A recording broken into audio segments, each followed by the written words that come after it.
Hello everyone, আমি মৌমিতা। আমার চ্যানেলের নতুন একটি ভিডিওতে আপনাদের সকলকে স্বাগত জানাই। আশা করছি আপনারা সকলে খুব ভালো আছেন ও সুস্থ আছেন। আমরাও মোটামুটি ভালোই আছি। এখন তো ভোর হলেই আমার ঘুম ভেঙে যায়, আর আজকেও বেশ সকাল সকালে ঘুম থেকে উঠেছিলাম। তবে আজকের রুটিনটা একটু চেঞ্জ করে নিয়েছি। ইভানকে স্কুলে পাঠিয়ে দেওয়ার পরে দুজনে মিলে ব্রেকফাস্ট করে একটু বেরিয়েছিলাম বাইরের সামনের রাস্তাটায় হাঁটাহাঁটি করার জন্য। বেশ ঠান্ডা ঠান্ডা হাওয়াও দিচ্ছিল, আর আজকে খুব বেশি রোদ ওঠেনি। ওই মাঝে মধ্যে উঠছে, আবার দেখছি মাঝে মধ্যে মেঘলাও করে আসছে। তার জন্য অল্প একটু এদিক ওদিক ঘুরে চলে এসেছি রান্নাঘরে। আজকে ঠিক করেছি রান্না করব লাউ চিংড়ি। মাছের মধ্যে খুব বেশি জিনিস তো খেতে পারি না, সব কিছুই যেন কীরকম একটা গন্ধ লাগে। তবে এই চিংড়ি মাছটা এখন আমার বেশ ভালোই লাগে। আগের দিন ইভানের পাপাই ওই যে বাংলাদেশি দোকানটা থেকে এই লাউটা নিয়ে এসেছে। আমাদের এখানে এই যে এরকম লম্বা লম্বা লাউ যেরকম পাওয়া যায়, আবার আমাদের দেশেতে হয় না অনেকটা ওই কলসির বা ঘটির মতো দেখতে গোল গোল লাউ, সেই রকমও পাওয়া যায়। আর দামও হয় বেশ ভালোই, জানেন তো। এই যে 1 কিলো লাউয়ের দাম কখনো কখনো 700-800 এরকম করে দাম পড়ে। আমি তো মাঝে মধ্যে বলি আমাদের দেশের সবজি খাওয়া আর টাকা কামড়ে কামড়ে খাওয়া একই ব্যাপার। যদিও ছোটবেলায় এই লাউয়ের প্রতি আমার একটুও ভালোবাসা ছিল না। তরকারি করুক বা ডালনা করুক, লাউ চিংড়ি করুক, কোনো কিছুই আমি খেতাম না। তবে এখানে আসার পরে আমার কেন জানি না এই সমস্ত দেশীয় সবজির প্রতি কী যে বেশি ভালোবাসা এসে গেছে। আসলে বলে না, দাঁত থাকলে দাঁতের মর্ম কেউ বোঝে না, আমাদের অবস্থাটাও তাই। আগে আমি বেগুনও খেতাম না, তারপরে লাউ বা কুমড়ো খুব ভালো করে খেতেই চাইতাম না। তবে এখন নিজেই রান্না করি ওই মায়ের মতো, ঠাকুমার মতো করে। আবার খেয়ে বলি, বাহ! বেশ ভালো সুন্দর রান্নাও করেছি, ভালো সুন্দর খেতেও হয়েছে। যাই হোক, চলুন। কথা বলতে বলতে ওদিকে লাউটাকেও বেশ ছোট ছোট ডুমো ডুমো করে কেটে নিয়েছি। আর একটা অল্প করে ছোট ছোট আলু ওই একই সাইজের কেটেছি। কয়েকটা চেরি টমেটো টুকরো করে নিয়েছি। আর এই যে চিংড়ি মাছ বরফ গলে যাবার পরে ওটাকেও বেশ ভালো করে ধুয়ে নিয়েছি। এখন এর মধ্যে অল্প একটু হলুদ নুন ভালো করে মাখিয়ে নেব। তারপর অল্প একটু তেলে কিছুক্ষণ ভেজে নেব। খুব বেশিক্ষণ ভাজবো না। খুব বেশিক্ষণ ভাজলে দেখবেন চিংড়ি মাছ কীরকম একটা রবারের মতো হয়ে যায়, যেটা তরকারিতে দেখতেও ভালো লাগে না আর খেতেও ভালো লাগে না। আর চিংড়ি মাছগুলোর সাইজ দেখুন বেশ বড় বড়। আমাদের এখানে ওরকম খোলা সমেত চিংড়ি মাছও পাওয়া যায়, আবার এরকম পুরো পরিষ্কার ছাড়ানো খোলা বলুন সুর মাথা সব কিছু বাদ দিয়ে এরকমও পাওয়া যায়। আমি বেশিরভাগ এটাই আনি। আর এই যে বাঙালির হাত, রান্না করা মানেই হলুদ নুন এইগুলো হাতের মধ্যে মাখতেই হবে। প্রতিটা তরকারিতে ভাজাতে বেশ হলুদ নুন ভালো করে রগড়ে রগড়ে মাখিয়ে দিলে আমার মা বলতো, তাহলে দেখবি বেশ সুন্দর ভাজাও যায় আর খেতেও ভালো হয়। কড়ার মধ্যে অল্প একটু সাদা তেল আর সর্ষের তেল মিশিয়ে নিয়েছি। তারপরে এই তো আমি চিংড়ি মাছগুলো অল্প একটু নেড়ে চেড়ে ভেজে নেব। প্রেগনেন্সিতে এক একটা দিন এগোচ্ছে আর আমার মনের মধ্যে ভয় কাজ করছে, কি জানি বাবা কখন কি হয়। তাই সব কাজই অল্প অল্প করে এগিয়ে রাখার চেষ্টা করছি। হসপিটাল ব্যাগের সমস্ত জিনিসপত্রও আনিয়ে নিয়েছি। এবার সব কিছু আস্তে আস্তে গুছিয়ে নিতে হবে। লাউ চিংড়ি করার জন্য এই যে চিংড়ি মাছ যেটাতে ভেজেছিলাম তার মধ্যে অল্প একটু পাঁচফোড়ন, আদা ওই থিতো করে নিয়েছি, আর অল্প কয়েকটা কাঁচা লঙ্কা ছোটো ছোটো টুকরো করে কেটে ফোড়ন দিয়েছি। তারপর এর মধ্যে আলু আর লাউ এই দুটোকে একটু ভালো করে ভেজে কষিয়ে নেব।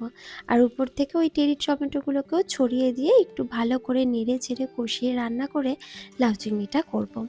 আমার ঠাকুমা এই লাউ চিংড়ি যখনই করতো পাঁচফোড়ন দিত। এমনকি নামানোর পরে ভাজা মশলা অথবা পাঁচফোড়নকেও অনেক সময় ভেজে গুঁড়ো করে উপর থেকে ছড়িয়ে দিত। এত সুন্দর একটা গন্ধ হতো, জানি না মা ঠাকুমার করা রান্নাতে এত মধু মাখানো এত সুন্দর খেতে কিভাবে হয়। আমি যতবারই চেষ্টা করি না কেন মায়ের মতো করে রান্না করব বা মায়ের মতো টেস্ট করে রান্না করব, হয়ে ওঠে না।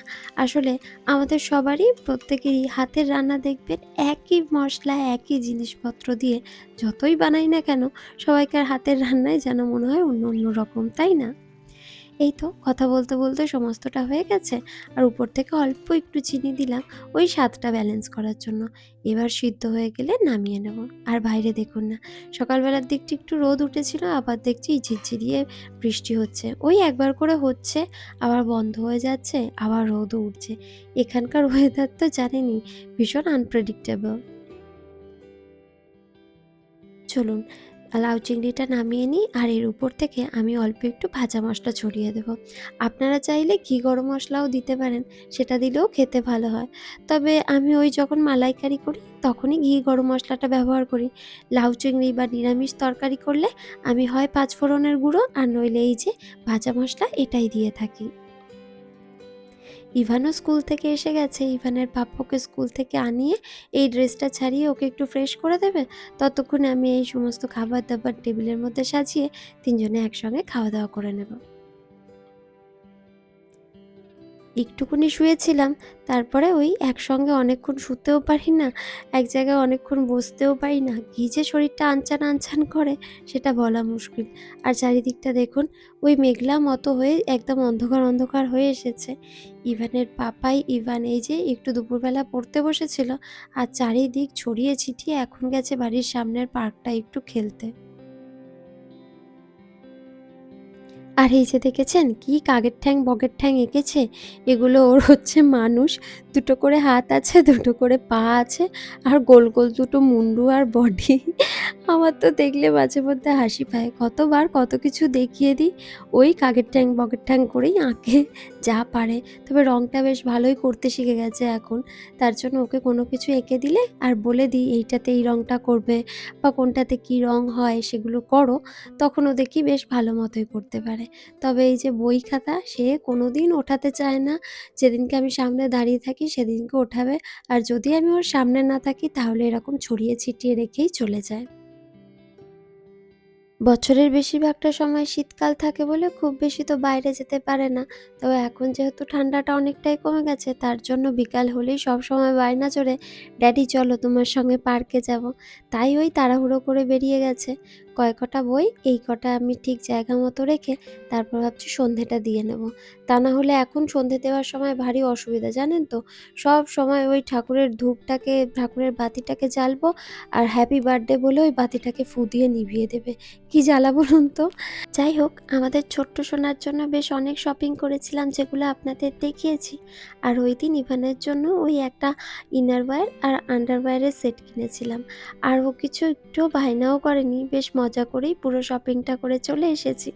তবে বাড়িতে আসার পর থেকে ইভানের পাপা আর আমরা দুজনে মিলেই কথা বলছিলাম যে আজ ইভান একটা কিছু নিজের জন্য বায়না করেনি। সবকিছুই ও ওর মানে বেবি হবে এই কথা ভেবেই সবকিছু কিনেছে। তবে আমরা তো এতদিন পর্যন্ত যা কিছু কেনাকাটা করতাম সবই তো ইভানের কথা ভেবে, কোনটা ওকে ভালো লাগবে, ওর জন্য কি কিনবে, এতদিন শুধুমাত্র ওই ছিল। তাই বলছে যে চলো দুজনে মিলে গিয়ে বেশ কয়েকটা জামাকাপড় ওর জন্যও কিনে আনি।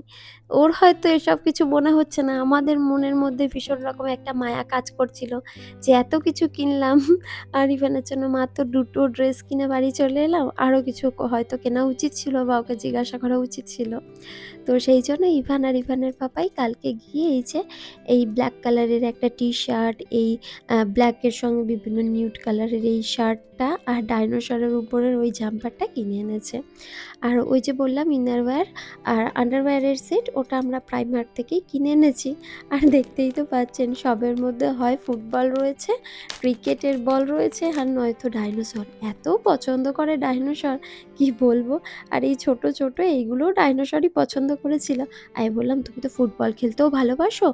ফুটবল, ক্রিকেট যখন খেলতে যাবে, ম্যাচ হবে তখন তুমি এই আন্ডারওয়্যারটা পরে যাবে।"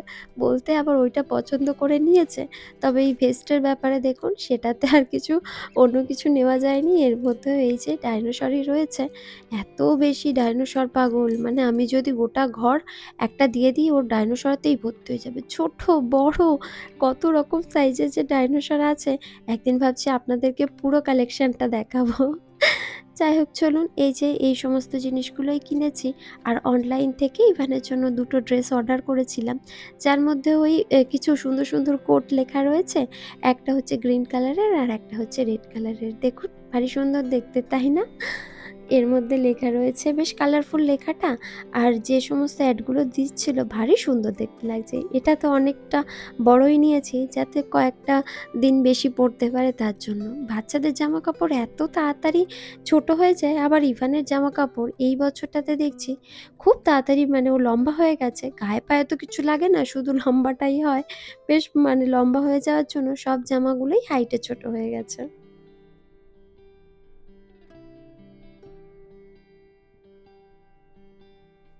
ইভানের কোটেশন দেওয়া জামাকাপড়গুলো ওই বেবি শাওয়ারে ও যাতে পড়তে পারে তার জন্যই আনিয়েছি। আর বেশ কয়েকটা একসঙ্গে ৩ জনে ফটো তুলবো তার জন্যও আনিয়েছি। আর এইদিকে আমি কিছু ডাইপার, তারপরে প্যাম্পার্সের যে ওয়াইপস হয়, ওয়াটার ওয়াইপস, ওগুলোও আনিয়ে নিয়েছি। আসলে এই দুটো জিনিস খুবই দরকারি। আর ইভানের জামাগুলো যখন আনাচ্ছিলাম তার সঙ্গে সঙ্গে এই হসপিটাল ব্যাগটাও আনিয়েছি। ভারী সুন্দর দেখতে এই হসপিটাল ব্যাগটা, আর ট্রলিতেও যাতে নিয়ে যাওয়া যায় তার জন্য পিছনেও জায়গা করা রয়েছে। আর একটা বড় চেন রয়েছে যার মধ্যে বেশ অনেকটা জায়গা রয়েছে। আর দুটো ছোট ছোট পকেট রয়েছে, আর সাইডে একটা জুতো রাখার জায়গাও রয়েছে। তো অনেকেই হয়তো ভাবছেন যে এত ছোট ব্যাগে হসপিটালের সমস্ত জিনিস কি আর ধরবে? আসলে পার্সোনাল এক্সপেরিয়েন্স, প্রিভিয়াস এক্সপেরিয়েন্স থেকেই বলছি। ইভান যখন হয়েছিল তখন ওই যে অনলাইনে পাওয়া যায় যে কি নিতে হবে ওইরকম একটা আ লিস্ট থেকে আমি অনেক জিনিসপত্র নিয়ে গিয়েছিলাম। কিন্তু আদতে অত কিছুই লাগেনি। তার জন্য যতটুকু আমি আ লাগবে একদম শুধু সেইটুকু জিনিসই নিয়ে যাবো। আর বাদবাকি জিনিসপত্র একদম হাতের সামনে রেখে দেবো। ইভানের বাবাই তো দিনে ২ বার করে যাবেই। তো যদি কিছু লাগে ওকে বলে দিলে ও নিয়ে যাবে। আর সত্যি বলতে শরীরের অবস্থা এতটাই খারাপ থাকে যে খুব বেশি জিনিসপত্র ব্যবহার করব ভাবলেও আদতে ব্যবহার করা যায় না। আবার এখানে যে মিডওয়াইফ ছিলেন বা ডক্টরেরা বলেছিলেন যে আপনি যদি সুস্থ থাকেন তাহলে হয়তো আপনাকে পরের দিনই ছেড়ে দেওয়া হবে। হসপিটালে বেশি দিন থাকতে হবে না। তাই খুব বেশি জিনিসপত্র নিয়ে যাওয়ারও প্রয়োজন নেই। তো হসপিটাল প্যাকে কী নেব সেগুলো অবশ্যই আপনাদের সঙ্গে শেয়ার করব। তার আগে ওই যে বেবি শাওয়ারের জন্য বেশ কিছু জিনিসপত্র অর্ডার করেছি, সেগুলো এলে সেগুলোও আপনাদের দেখাবো। আর আগের দিন ইভানের পাপ্পাই শপিং করে আসার সময় কয়েকটা ওয়াটার ওয়াইপস আর ডাইপারও এনেছিল হসপিটাল ব্যাগে নেওয়ার জন্য। আর ইভান ওই যে ডাইপারের প্যাকেটটাকে ছিঁড়ে দেখেছে কত ছোট ছোট ডাইপার ও কীরকম পড়তো বলছিলাম, তার জন্য প্যাকেটটাকেও ছিঁড়ে দিয়েছে। যাই হোক চলুন, এই টেবিলটার মধ্যে ওই ছোট্ট সোনার জন্য সমস্ত জিনিসপত্র এক জায়গায় করে রেখেছি। একদিন বসে সমস্ত কিছু গুছিয়ে নিতে হবে। আর ইভান আর ইভানের পাপাও খেলে এসে গেছে। আর এই যে আমাদের এখানে এখন সন্ধে নামছে, তবে বৃষ্টিটা হচ্ছে না। আমার আজকের ভিডিওটা তাহলে এই পর্যন্তই থাক। দেখা হবে নতুন কোনো ভিডিওতে নতুন কোনো দিনে। আপনারা আপনাদের পরিবারের সকলকে নিয়ে খুব ভালো থাকবেন, সুস্থ থাকবেন। দেখা হচ্ছে খুব শীঘ্রই।